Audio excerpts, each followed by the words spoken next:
من يهد الله فلا مضل له ومن يضلله فلا هادي له نشهد أن لا إله إلا الله وحده لا شريك له ونشهد أن محمدا عبده ورسوله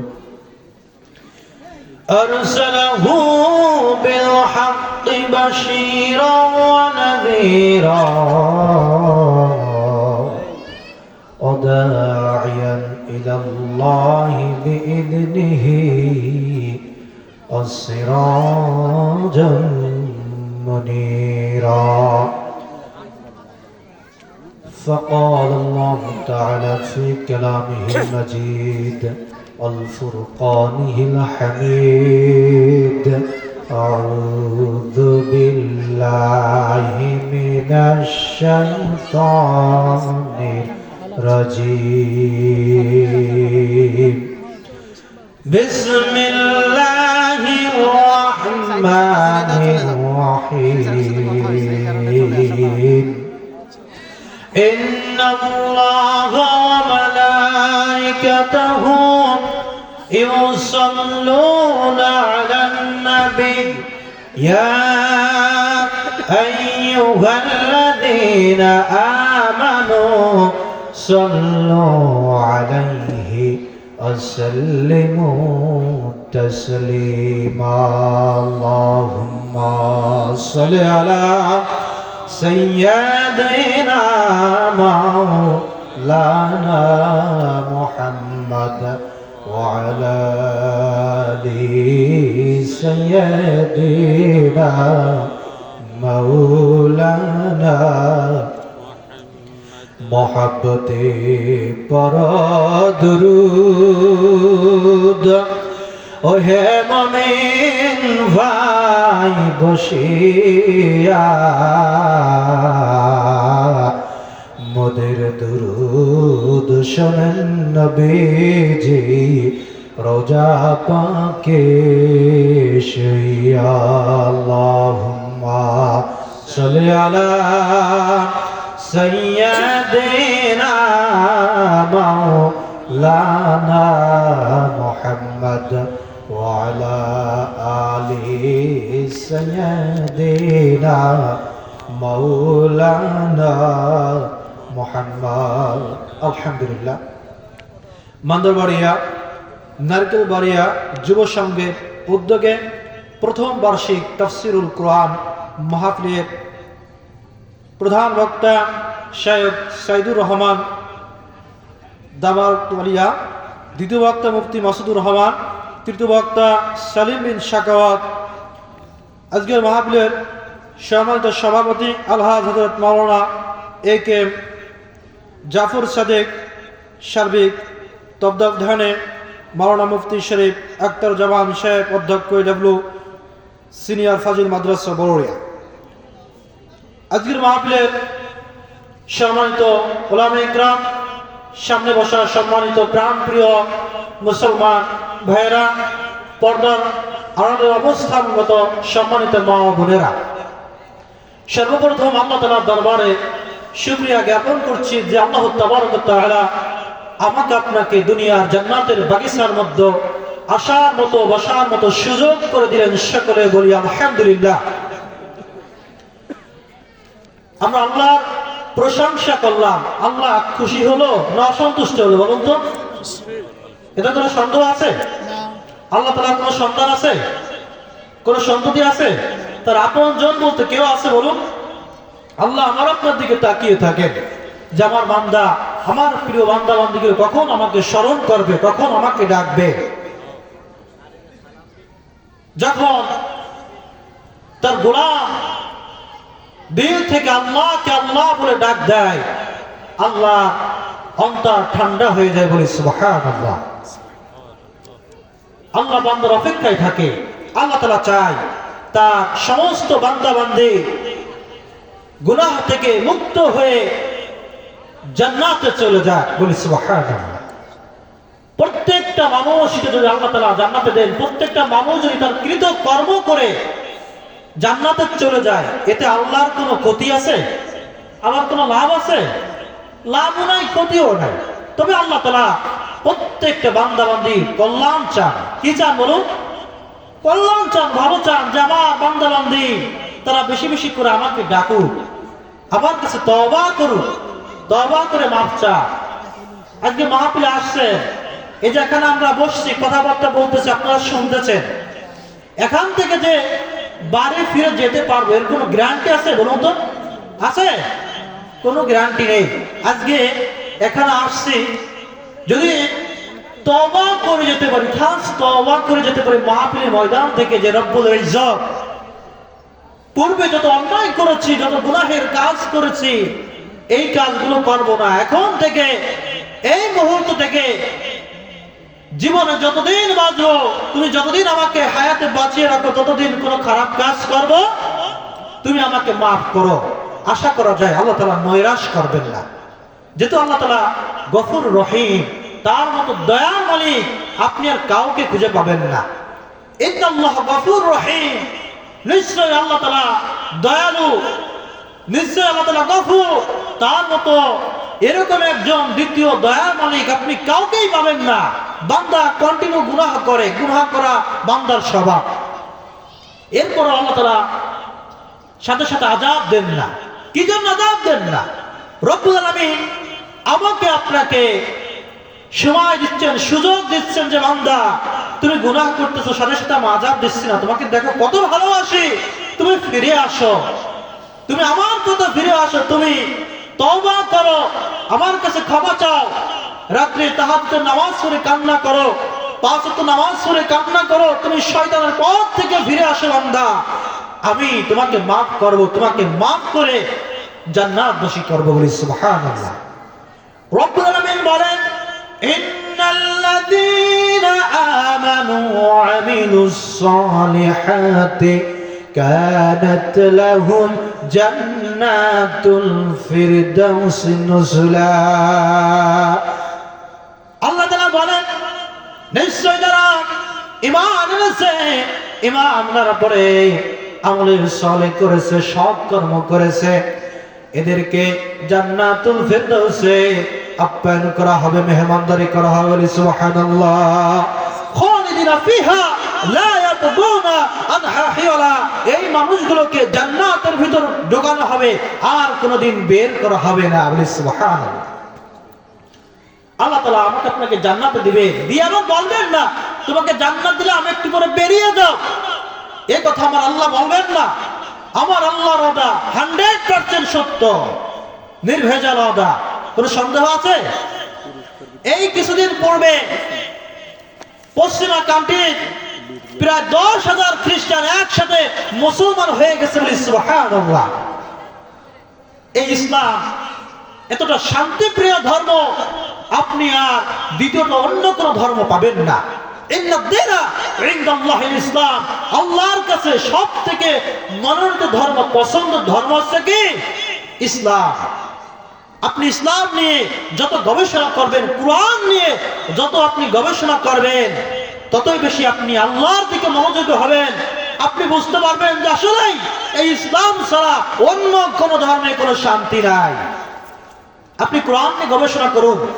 রব্বুল আলামিন কোরআন কারীমের শুরুতে জানিয়ে দিলেন, যালিকাল কিতাবুল লা রাইবা ফীহি হুদাল লিল মুত্তাকিন। আল্লাহু আকবার। এটা এমন একটি কিতাব, এমন একটি গাইড, এমন একটি নোট, এমন একটি বই, ইহার ভিতরে বিন্দু মাত্র কোনো সন্দেহের অবকাশ নাই। সুবহানাল্লাহ। এরকম আর একটি গ্রন্থ আপনি কোথায় পাবেন না যে শুরুতেই বলা আছে যে এই কিতাবের ভিতরে, বইয়ের ভিতরে, গাইডের ভিতর কোনো সন্দেহ নাই। পাবেন বলুন? কোথায় আপনি পাবেন না। একজন মুমিন হতে হলে তার নৈতিক দায়িত্ব, কর্তব্য হচ্ছে কি বলুন তো? তাকে কোরআন মানা, বিশ্বনবীর হাদিস মানা। কোরআন কারিমে 6666টি আয়াত আছে, এই আয়াতের প্রত্যেকটা অংশই মানা, প্রত্যেকটা আয়াতের প্রত্যেকটা শব্দই মানা আমার আপনার জন্য ফরজ আইন। কথা বলুন ঠিক কিনা?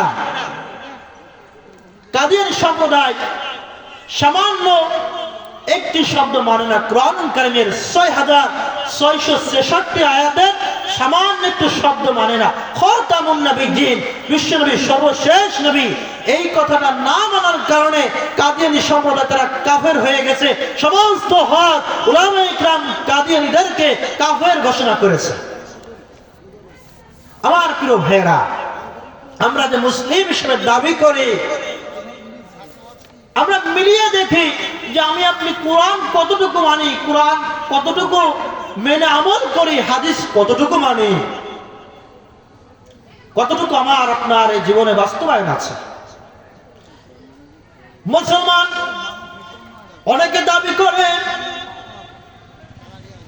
কিন্তু কোরআন কারীমের অসংখ্য আয়াত মানে না, আবার মুসলমান বলে দাবি করে। রব্বুল আলামিন ওদিকে কোরআন কারীমের ভিতর বলেন, ওয়া তামুতুন্না ইল্লা ওয়া আনতুম মুসলিমুন, তোমরা মুসলমান না হয়ে কেউ মরিও না।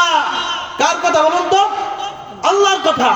তোমরা মুসলমান না হয়ে কেউ মরিও না, এই কথা আল্লাহ তাআলা মুসলমানদেরকে উদ্দেশ্য করে বলতেছেন।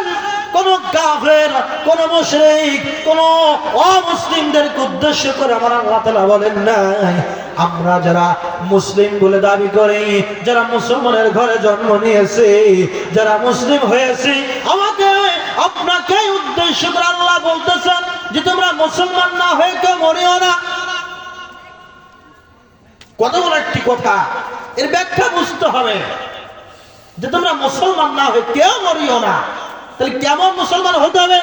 আল্লাহ তাআলা কোরআন কারীমের মধ্যে বলেন, ইয়া আইয়ুহাল্লাযীনা আমানু দুখুলু ফিস সিলমি কাফা, তোমরা ইসলামের ভিতর পূর্ণাঙ্গভাবে ঢোকো। পুরোপুরি ভাবে ইসলামের ভিতর আল্লাহ তাআলা ঢুকতে বলতেছে। কিছু অংশ মানলে, কিছু অংশ মানলে না, তাহলে মুসলমান হতে পারলে না, তাহলে ইসলামের ভিতর পুরোপুরি ভাবে আত্মসমর্পণ করতে পারলেন না। পুরোটুকুই মানতে হবে। কোরআন কারীমের ৬৬৬৬ আয়াত আছে, এর প্রত্যেকটি আয়াতই আমাকে আপনাকে মানা লাগবে। যেরকমের ৫ ওয়াক্ত নামাজ পড়া আপনার জন্য আমার জন্য ফরজ আইন, যেরকম রোজা থাকা ফরজ আইন, সেরকম ভাবে ইসলামের জন্য, আল্লাহর জন্য এই দুনিয়ার জমিনে দিন কায়েম করার জন্য সংগ্রাম করা প্রত্যেকের জন্যই ফরজ আইন। কথা বলুন ঠিক কিনা?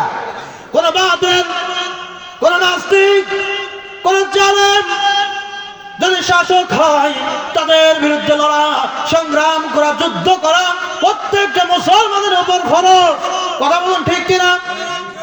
এই আমার পার্শ্ববর্তী দেশ ভারত, এরা কত বড় নিকৃষ্ট একটি জাত। আমার বাংলাদেশকে এরা নষ্ট করে দেওয়ার জন্য উঠে পড়ে লেগেছে। বাংলাদেশের শান্তি হোক, এটা ওরা কখনো চাই না। আমার ভারতের সংখ্যালঘু মুসলিম ভাই বোন যারা আছে, এদের উপর এত অত্যাচার, এত নির্যাতন চালাইতেছে, আমার তারা আমাদেরকে সাম্প্রদায়িকতা শেখায়। প্রিয় বন্ধুগণ, আমার বুঝতে হবে, মাথার ভিতরে আনতে হবে, আমরা যে মুসলিম হিসাবে দাবি করি, আমার আপনার পুরোপুরি দায়িত্বটা কি, এটা ভালো করে বোঝা লাগবে। দিন কায়েমের জন্য সংগ্রাম করতে হবে। বিশ্বনবী সাল্লাল্লাহু আলাইহি ওয়াসাল্লাম বলেন, তোমরা যার সাথে মহব্বত রাখবা, তার সাথে কিয়ামত হবে, তোমাদের হাসর নাসর হবে। যদি আমি কোন জালেম কন্দর থেকে মহব্বত করি, কোন জালেমের সাফাই গাই, তাহলে তার সাথে আমার হাসর নাসর হবে। একজন সাহাবী বিশ্ব নবীর কাছে প্রশ্ন করলো, ইয়া রাসূলুল্লাহ, ইয়া হাবিবাল্লাহ, কিয়ামত কবে হবে? বিশ্ব নবী জনাবে মুহাম্মদ রাসূলুল্লাহ সাল্লাল্লাহু আলাইহি ওয়াসাল্লাম বললেন, তুমি কিয়ামতের প্রশ্ন করলে, কিয়ামতের জন্য তুমি কি বুঝি গুছিয়েছ? সাহাবী রাদিয়াল্লাহু তাআলা আনহু আজমাইন বিশ্ব নবী মুহাম্মদ রাসূলুল্লাহ সাল্লাল্লাহু আলাইহি ওয়াসাল্লামকে বললেন, ইয়া রাসূলুল্লাহ, ইয়া হাবিবাল্লাহ, আমি তেমন কিছু গোছাতে পারিনি, তবে আমি আল্লাহ এবং আল্লাহ রাসূলকে আমার জীবনের থেকে বেশি ভালোবাসি। আল্লাহু আকবার। বিশ্ব নবী মুহাম্মদুর রাসূলুল্লাহ সাল্লাল্লাহু আলাইহি ওয়াসাল্লাম বললেন, তুমি যার সাথে মহব্বত রাখবে, যাকে তুমি অন্তর থেকে ভালোবাসবে, তাদের সাথেই তোমার হাসর নাসর হবে। সুবহানাল্লাহ। প্রিয় বন্ধুগণ আমার, এজন্য বুঝতে হবে, আমি আপনি যদি মুসলিম বলে দাবি করি, মুমিন বলে দাবি করি, তাহলে আমার আপনার কার সাথে সম্পর্ক মহব্বত রাখতে হবে। যদি আপনি আলেমুল আমাদের সাথে মহব্বত রাখেন, সম্পর্ক রাখেন, তাহলে আপনার তাদের সাথে হাসর নাসর হবে। যদি আপনি আমাদের কথা শোনেন, আমল করেন, তাদের সাথে আপনার হাসর নাসর হবে। আর আশা করা যায় যদি ভালো মানুষের সাথে হাসর নাসর হয়, তাহলে রেজাল্টটাও ভালো হতে পারে, ঠিক কিনা? আর যদি আপনার হাসর নাসর হয় ভারতের মোদির সাথে হয়, ওই ইসরায়েলের নেতানিয়াহুর সাথে হয়, তাহলে হাসর নাসর কেমন হবে? ভালো হবে? ওই দিন রব্বুল আলামিন নেতা সহ ডাকবেন, যারা নেতার সাথে চলাফেরা করতো, সম্পর্ক রাখতো, মহব্বত রাখতো, নেতার শাগরেদ যারা, নেতার খাদেম যারা, ওদেরকে সহ ডাকবেন হাসরের ময়দানের দিন। ডেকে বলবেন, তোমরা কেন নেতার সাথে ঘুরতে? আজকে তো নেতাও জাহান্নামে চলে যাবে, তোমরাও জাহান্নামে চলে যাবা। তখন ওই মানুষগুলো আফসোস করতে থাকবে আর বলতে থাকবে নেতাদেরকে, যে তোমাদের ডাকেই তো সাড়া দিয়ে আমরা তোমাদের সাথে চলাফেরা করতাম, তোমাদের সাথে মহব্বত রাখতাম, আজকে জাহান্নামে চলে যাওয়া লাগতেছে, আজকে আমাদেরকে বাঁচাও।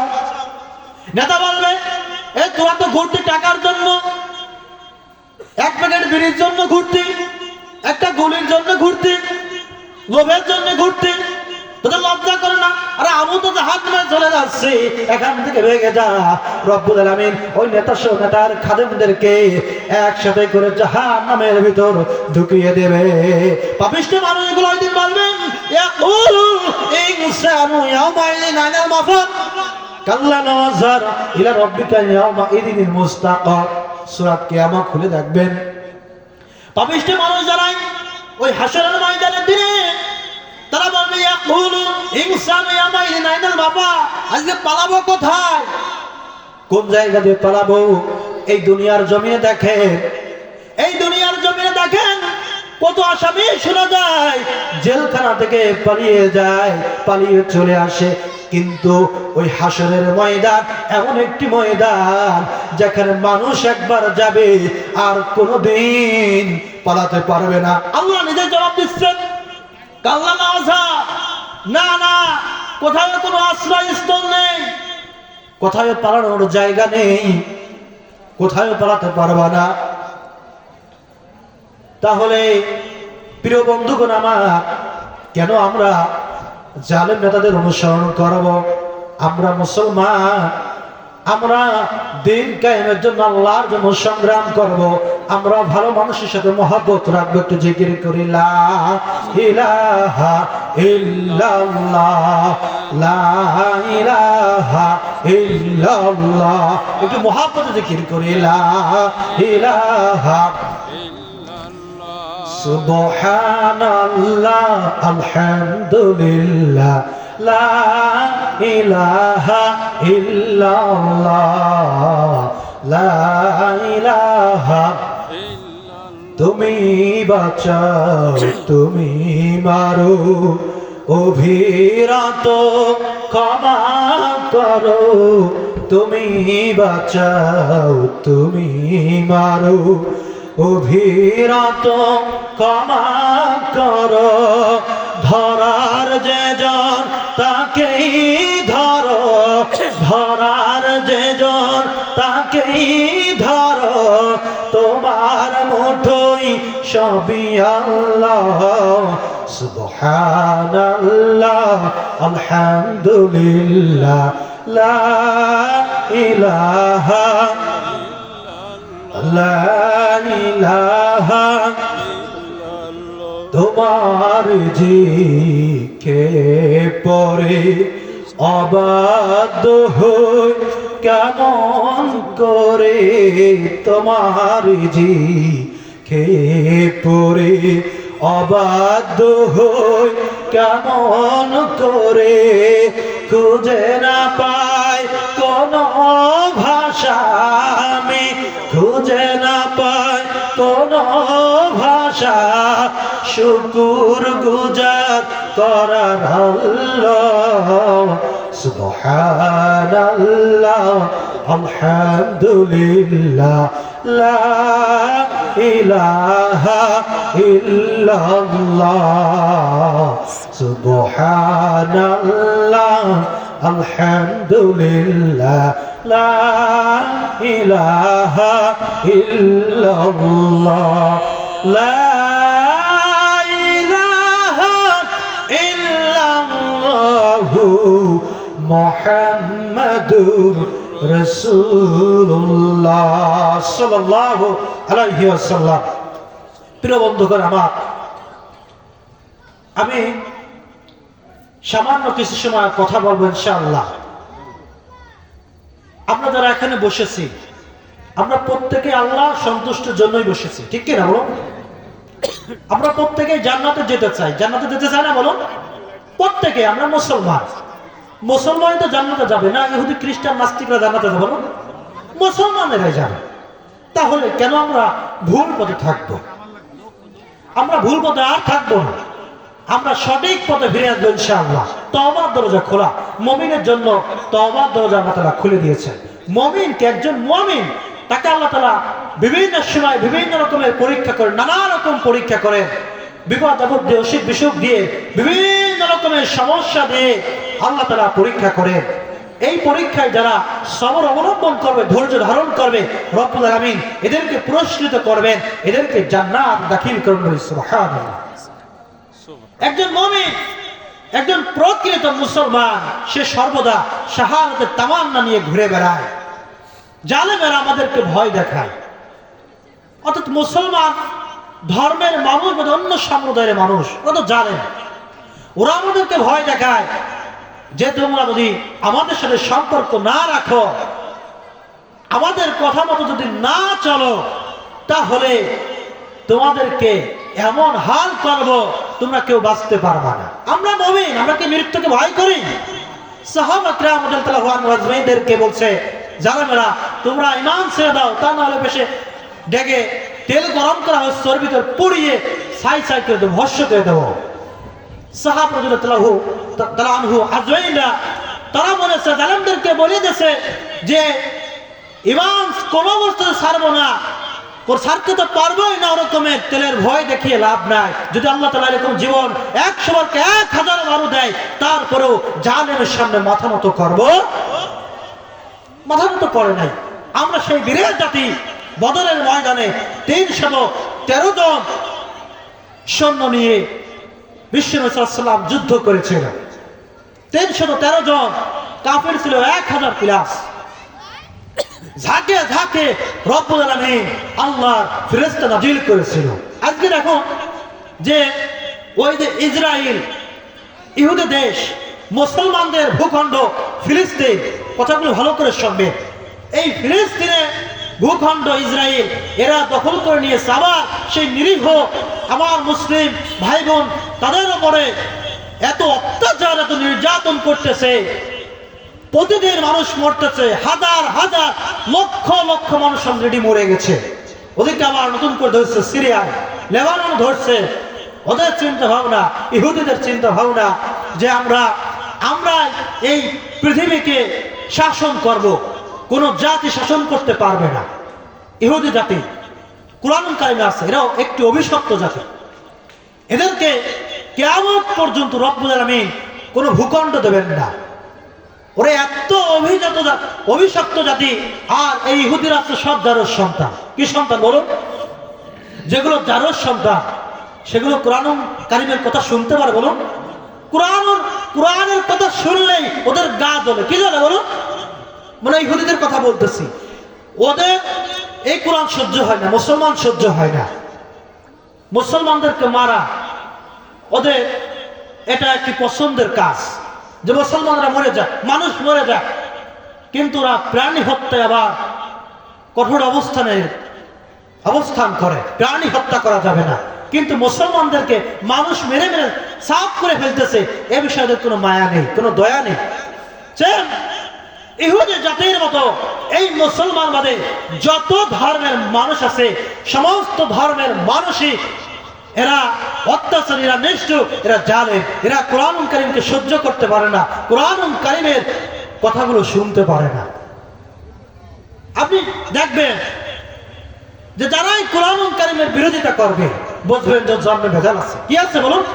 মানে আমি ওই জাতির কথা বলতেছি, কোরআনুল কারীমের কথা যারাই বুঝবেন যে বিরোধিতা করতেছে, ওদের জন্মে ভেজাল আছে। ওরা যার সন্তান, ওরা কোশ্চিন কালেও হেদায়েত পাবে না। তো আমরা মুসলমান, আমরা মুসলমান না? আমরা প্রত্যেকেই মুসলমান। প্রিয় হাজিরে, আমরা এক আল্লাহর গোলামি করি, আমরা আল্লাহর পথে ফিরে আসি। আমরা মুসলমান, ঈমান আনার পর একজন মুসলমানের সর্বপ্রথম দায়িত্ব হলো 5 ওয়াক্ত নামাজ আদায় করা। কি করা বলুন? 5 ওয়াক্ত নামাজ আদায় করা। এবং পুরুষদের ক্ষেত্রে আর একটা বড় ধরনের দায়িত্ব হচ্ছে নামাজ জামাতের সহিত আদায় করবে। কিসের সহিত বলুন তো? জামাতের সহিত আদায় করবে। 5 ওয়াক্ত নামাজ জামাতের সহিত আদায় করবে। একজন অন্ধ সাহাবী বিশ্বনবী মুহাম্মদ রাসূলুল্লাহ সাল্লাল্লাহু আলাইহি ওয়াসাল্লামের কাছে বলল, ইয়া রাসূলুল্লাহ, ইয়া হাবিবাল্লাহ, আমি একজন অন্ধ মানুষ, আমার মসজিদে এসে জামাতের সহিত নামাজ আদায় করতে কষ্ট হয়ে যায়, তা আমাকে বিষয়ে একটু রুখসত দেওয়া যায় কিনা, একটু ছাড় দেওয়া যায় কিনা? বিশ্বনবী সাল্লাল্লাহু আলাইহি ওয়াসাল্লাম প্রথম বলল, হ্যাঁ, ছাড় দেওয়া যাবে। ওর পরক্ষণে একটু পরে আবার বলল, জিবরাইল আলাইহিস সালাম চলে আসছে। এরপরে বিশ্বনবীকে যা বলার বলে দিয়েছে। বিশ্বনবী সাল্লাল্লাহু আলাইহি ওয়াসাল্লাম এরপরে বলল, তুমি কি আযানের ধ্বনি কানে শুনতে পাও? অন্ধ সাহাবী বলল, ইয়া রাসূলুল্লাহ, ইয়া হাবিবাল্লাহ, আল্লাহর কসম, আমি আযানের ধ্বনি কানে শুনতে পাই। বিশ্বনবী মুহাম্মদ রাসূলুল্লাহ সাল্লাল্লাহু আলাইহি ওয়াসাল্লাম তখন বলল যে তুমি আযানের ধ্বনি কানে শুনতে পাও, মসজিদে এসে জামাতের সহিত নামাজ আদায় করবা, এ বিষয়ে কোনো ছাড় নেই। সুবহানাল্লাহ। একজন অন্ধ মানুষ, তাকেও ছাড় দেওয়া হয়নি। প্রিয় হাজরিন, জামাতের সহিত নামাজ আদায় করলে, আপনি বাড়ি নামাজ আদায় করলে এক রাকাতের সবই পাবেন। আর যদি ইস্তাকিদ হবে, জামাতের ইস্তাকিদ হবে যদি বাড়িতে নামাজ আদায় করেন, তাহলে এটা আল্লাহ তাআলা গজব দিবেন। আর আপনি জামাতের সাথে যদি 1 রাকাত নামাজ আদায় করেন, তাহলে 27 রাকাত নামাজ আদায় করার সওয়াব পাবেন। সুবহানাল্লাহ। বিশ্বনবী সাল্লাল্লাহু আলাইহি ওয়াসাল্লাম হাদিসে ইরশাদ করেছেন যে আমার মন চায় যে সমস্ত মানুষ সুস্থ সবল অবস্থায় নামাজ বাড়িতে আদায় করলো, পুরুষ মানুষ, আমার মন চায় তাদের ঘরটা আগুন দ্বারা জ্বালিয়ে দিই। মানে জামাতে নামাজ আদায় করার গুরুত্ব বোঝাতে যে এই কথাটি বিশ্বনবী সাল্লাল্লাহু আলাইহি ওয়াসাল্লাম বলেছেন। তাহলে প্রিয় হাজরিন, আমরা নামাজ জামাতের সাথে আদায় করব। আমরা নামাজ যদি সুন্দরভাবে পড়তে পারি, ওদিকে আল্লাহ তাআলা বলতেছেন, ইন্নাস সালাতা তানহা আনিল ফাহশাই ওয়াল মুনকার, নিশ্চয়ই এই নামাজ সমস্ত প্রকার অশ্লীল বেহায়া খারাপ কাজ হতে বিরত রাখে। সুবহানাল্লাহ। বলে যে 5 ওয়াক্ত নামাজ আদায় করবে সুন্দরভাবে, তার দ্বারা কোনো খারাপ কাজ হতে পারে? বলুন, পারে না। একজন মুসলমান কষ্ট পাবে না, তার দ্বারা কেউ কষ্ট পেতে পারে না। কষ্ট তারাই পাবে যারা কোরআন হাদিসের কিছুই বোঝে না। যে কোরআন হাদিসের কিছুই বোঝে না, সেই কষ্ট পাবে।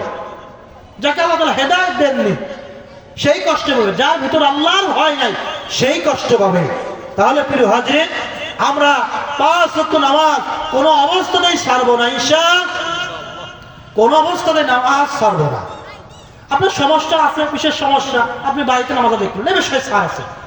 আর ইসলাম শান্তির ধর্ম। আপনি যত ইসলামকে নিয়ে গবেষণা করবেন, ততই আল্লাহর ভয় আপনার অন্তরে জাগ্রত হবে। তাবলীগের কিছু ভাইয়েরা আমেরিকাতে গিয়েছে। আমির সে লোকজন নিয়ে আলোচনা করতেছে। আমি যেরকম আজকে এখানে বক্তা হিসেবে আলোচনা করতেছি, আপনারা শ্রোতা, আপনারা আলোচনা শুনতেছেন। তো তাবলীগের ওই আমির সাহেব তিনি আলোচনা করতেছেন মসজিদের ভিতরে কিছু সাথী ভাইদেরকে নিয়ে। ওই মসজিদটি একটি কাচের বেষ্টন দ্বারা আবৃত, চতুর্পাশ থেকে সব দেখা যায়। চতুর্পাশ থেকে অর্থাৎ মসজিদের পাশ থেকে সব দেখা যায় যে মসজিদে তার কি হচ্ছে। একজন খ্রিস্টান ব্যক্তি হাফ প্যান্ট পরা, সে হঠাৎ করে মসজিদটা লক্ষ্য করলো যে আমির সাহেব তিনি আলোচনা করতেছেন আর একজন মানুষ জিম পাড়তেছে, মানে ঘুমাচ্ছে আবার উঠতেছে।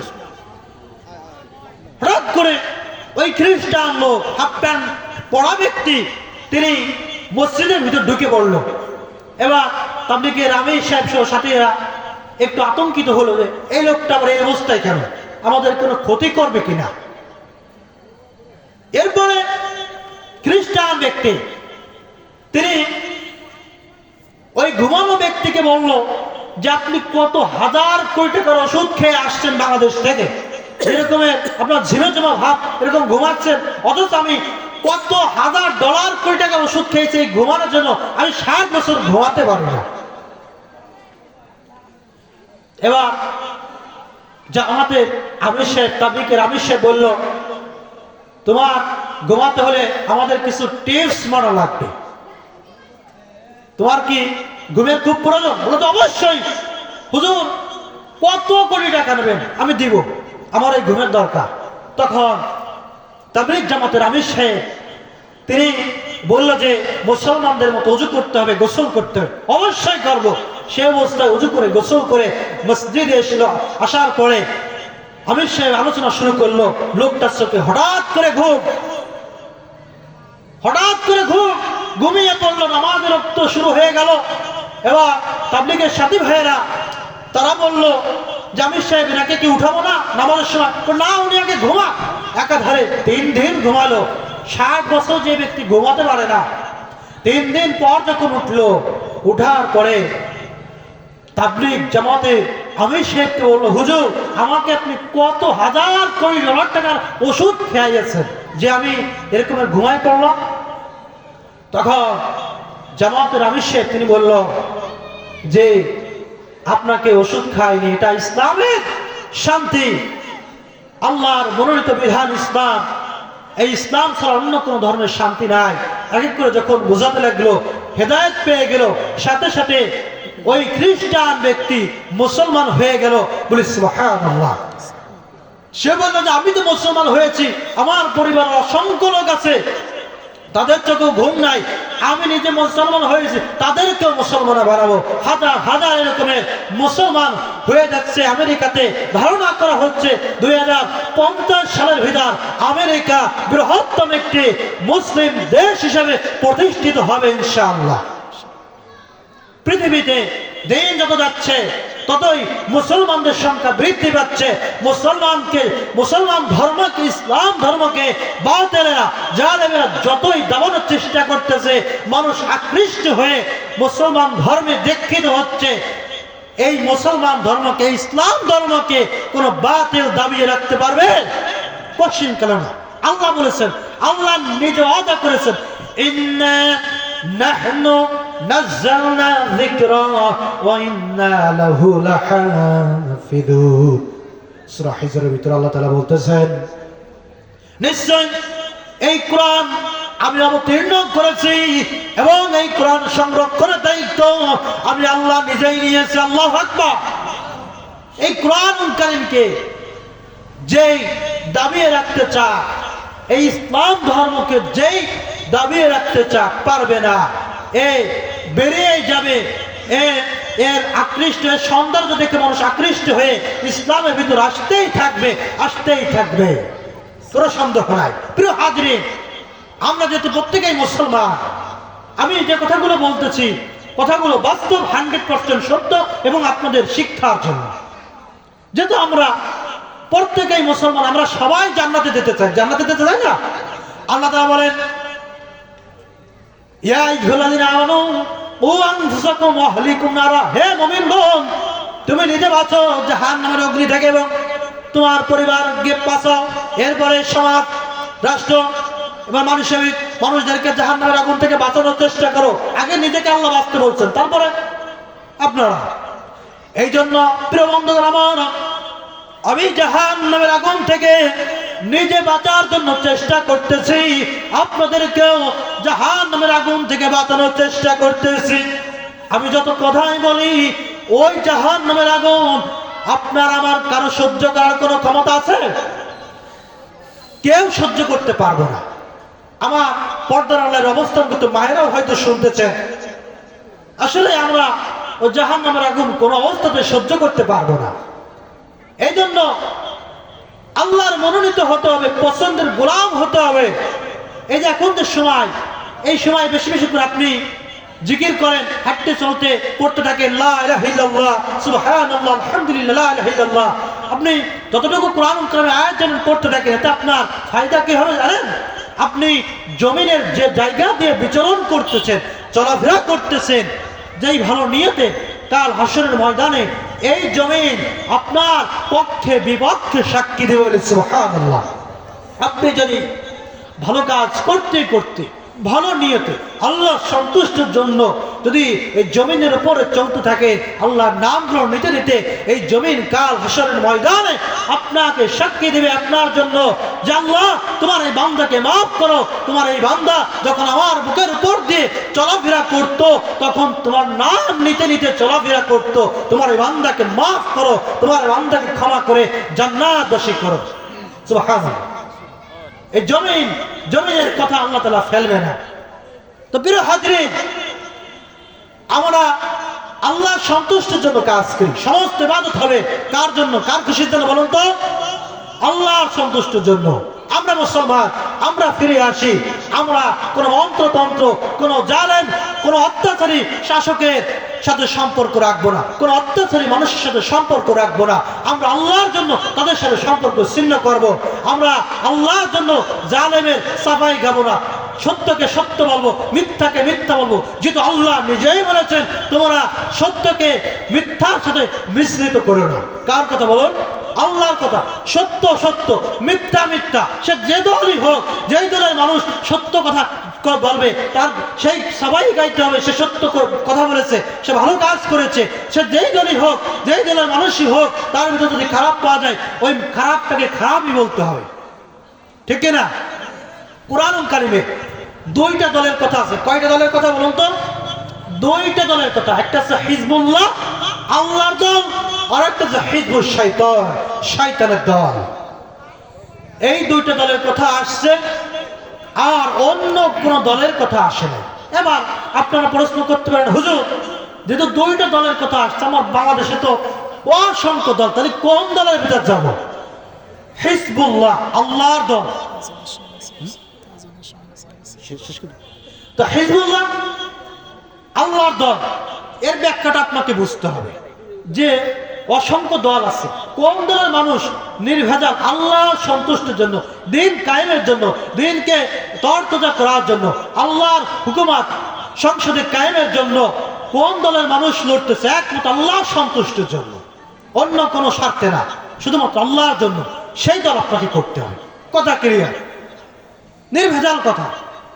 সেই দলের সমর্থন আপনাকে করতে হবে, যেহেতু দিন কায়েম করা প্রত্যেকের জন্য ফরজ। প্রিয় হাজরিন, আমি আর কথা বলবো না, যেহেতু সময় হয়ে গেছে আজানের সময়। আল্লাহ তাআলা যদি কবুল করেন, আর মাহফিল ইনশাআল্লাহ মাঝে মাঝে আল্লাহ তাআলা করার সুযোগ দিচ্ছে আপনাদের দোয়ায়, তো আমার জন্য দোয়া করবেন। আল্লাহ তাআলা ইসলামের খাস খাদেম হিসেবে, খাস দায়ী হিসেবে, ইলাল্লাহর ভূমিকা হিসেবে যেন আল্লাহ তাআলা কবুল করেন, সেটা বলে আমি আপনাদের জন্য দোয়া করি। আল্লাহ তাআলা যেন আপনাদেরকে মাফ করেন, আল্লাহ তাআলা যেন আপনাদের সবাইকে মাফ করে যেন জান্নাতের মেহমান হিসেবে কবুল করেন। আর যারা আমাদের ভিতর থেকে কবরস্থ হয়ে গেছে, তাদেরকে যেন আল্লাহ তাআলা মাফ করে জান্নাতবাসী করেন। আর যারা এলাকার যে সমস্ত যুবক ভাইয়েরা, প্রাণপ্রিয় মুসলমান, যারা এই ইন্তজাম, সুন্দর ইন্তজামের আয়োজন করলো, সকলকে যেন আল্লাহ মাফ করে জান্নাতবাসী করেন বলে আমি সামনে বছর থেকে আরো সুন্দর হয়ে যেন তারা মাহফিলের আয়োজন করতে পারে, সে তৌফিক আল্লাহ যেন সবাইকে দান করেন। আমার যুবক ভাইদেরকে বেশি বেশি করে দান করেন, আমার মুরব্বী বাবাদেরকে বেশি বেশি করে দান করেন। সেটা বলে আমি আলহামদুলিল্লাহ। আসসালামু আলাইকুম ওয়া রাহমাতুল্লাহি ওয়া বারাকাতুহু।